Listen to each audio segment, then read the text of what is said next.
अभी नीट में बचे हैं लगभग 118 दिन और इस हफ्ते का सबसे बड़ा मेन मिस्टेक ये है कि अनइवन होना, स्टडी में टाइम में अनइवन मतलब कि ये है कि कभी सुबह 4:30 बजे उठ के पढ़ना, कभी 6 बजे, कभी 10 बजे, कभी 12 बजे, कभी 1 बजे। मतलब ये जो टाइम का जो अनइवननेस हो रहा है ना, वो मेरा मेन मिस्टेक है इस हफ्ते का।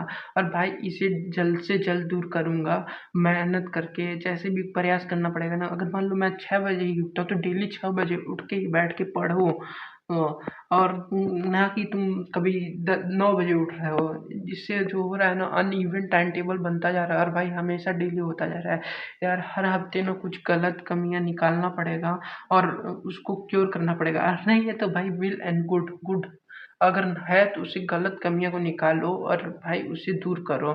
जैसा कि हम बता रहे हैं कि आज के दिन में मैं जो था ना breathing and exchange of gases इतने दिन से सोच रहा था, उसका लेक्चर पूरा देख लिया हूँ और उसको देखा था पहले से, तो उसको रिवाइज कर लिया हूँ, अच्छे से पढ़ लिया हूँ जो भी करना था। उसका क्वेश्चन लगाना है तो वो बाद में लगाऊंगा कल।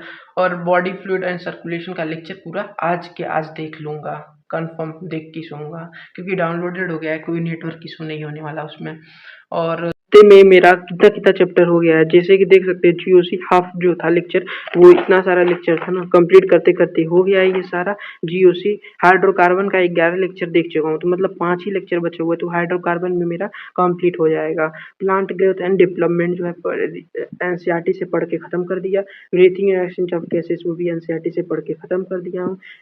बॉडी फ्लूइड एंड सर्कुलेशन आज ही लेक्चर देख लूंगा तो वो भी खत्म हो जाएगा लगभग लगभग मान लो। अरे यार इलेक्ट्रोकेमिस्ट्री का ना ट्राई किया हूँ आज, मतलब उस दिन ही ट्राई किया था जिस दिन मैं सोच रहा था कि भाई कि 1 जनवरी है और बहुत ज़्यादा सब कुछ अलग करना चाहिए जीवन में, सबको अच्छे से पढ़ना चाहिए हर चीज़ को, और इम्पोर्टेंट इम्पोर्टेंट चैप्टर कर लो। तो ये सब सोचा था कि मतलब इतना चैप्टर कर लूँगा, लेकिन नहीं हो पाया, कोई बात नहीं।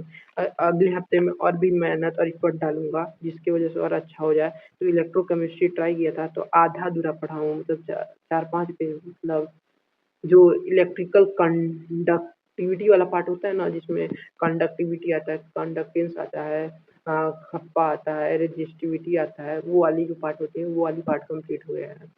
मतलब छोटा सा ही पार्ट है, फैक्टर अफेक्टिंग कंडक्टिविटी तक ही कंप्लीट हुआ है। उसके बाद वाला जितना भी पार्ट होता है ना वो सब नहीं कंप्लीट है।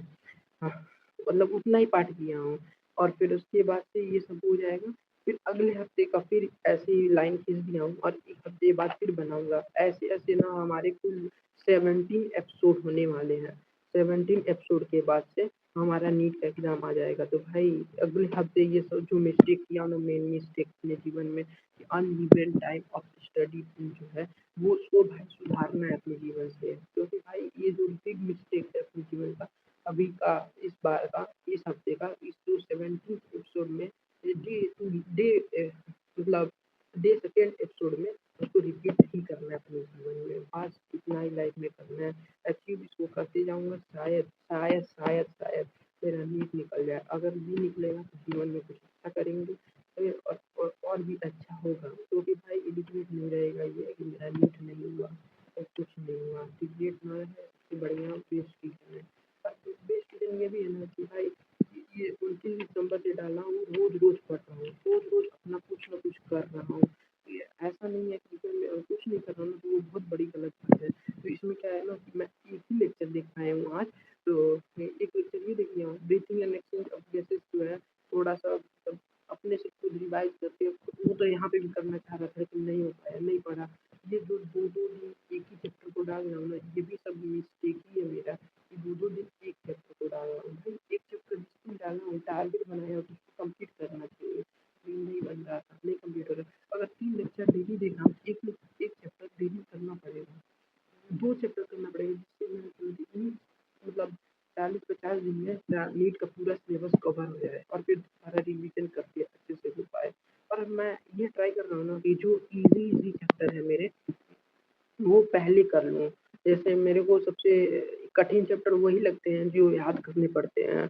वो सारे ही चैप्टर ईज़ी लगते हैं जिसमें याद कम करना पड़ता है, समझना ज़्यादा पड़ता है, असमझ हो जाता है। वो चैप्टर हो जाते हैं। जैसे एग्ज़ाम्पल ज़्यादा आ गया, जैसे कि मॉर्फ़ोलॉजी में, एनाटॉमी में और स्ट्रक्चरल ऑर्गेनाइज़ेशन एनिमल टिश्यू में, इसमें सब सारे जो चैप्टर हैं याद रखना पड़ता है ना यार, तो मेरे को नहीं समझ में आते हैं, पता नहीं क्यों लेकिन नहीं आता है। इसको भाई लास्ट में कर लेंगे और बाकी सारा अभी कर लेंगे।